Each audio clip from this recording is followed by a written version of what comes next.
таң достар, бүгін сіздерге қамырға оралған сосискенің рецебімен бөлісемін. Ол үшін ең бірінші қамырымызды дайындап аламыз. Жылы сүтімізге тұз, қант, дрожжысын қосып жұмсақтау қамыр илейміз. Барлық пропорцияны астына жазып қойдым.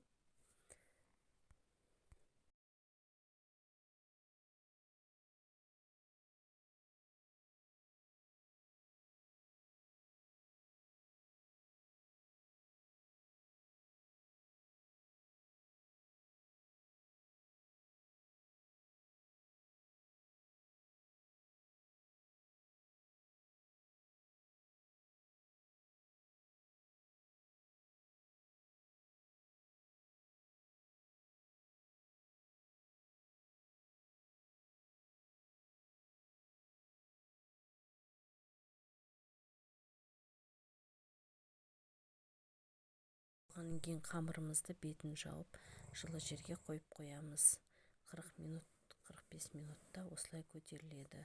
Көтерілген қамырымызды 100 граммнан немесе 80 грамм, мен 80 граммнан бөлдім. Әрбір бөліктерге бөліп осылай дайындап аласыздар.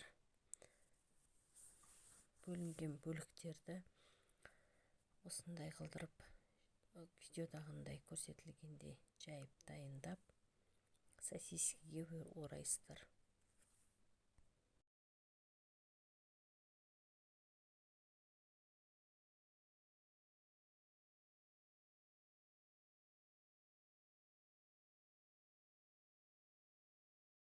Қамырға ұнның орнына кішкене май тамызып дайындасаңыздар өстіп ыңғайлы болады, жабыспай жақсы болып осылай дайындалады. Жгутик дайындайсыздар ғой.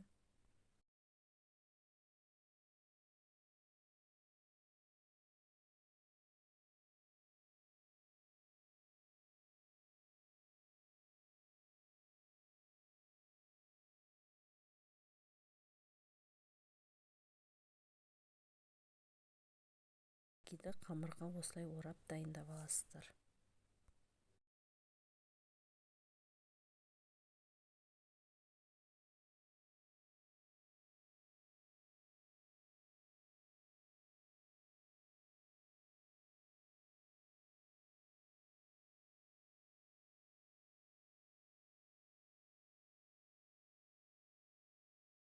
Жабыспайтындай етіп сосискаларымызды орналастырамыз. 15-20 минуттан кейін ақырындап қуырып пісіресіздер. Қызып тұрған майда орташа отта қуырамыз. Міне, сосискаларымыз дайын болды.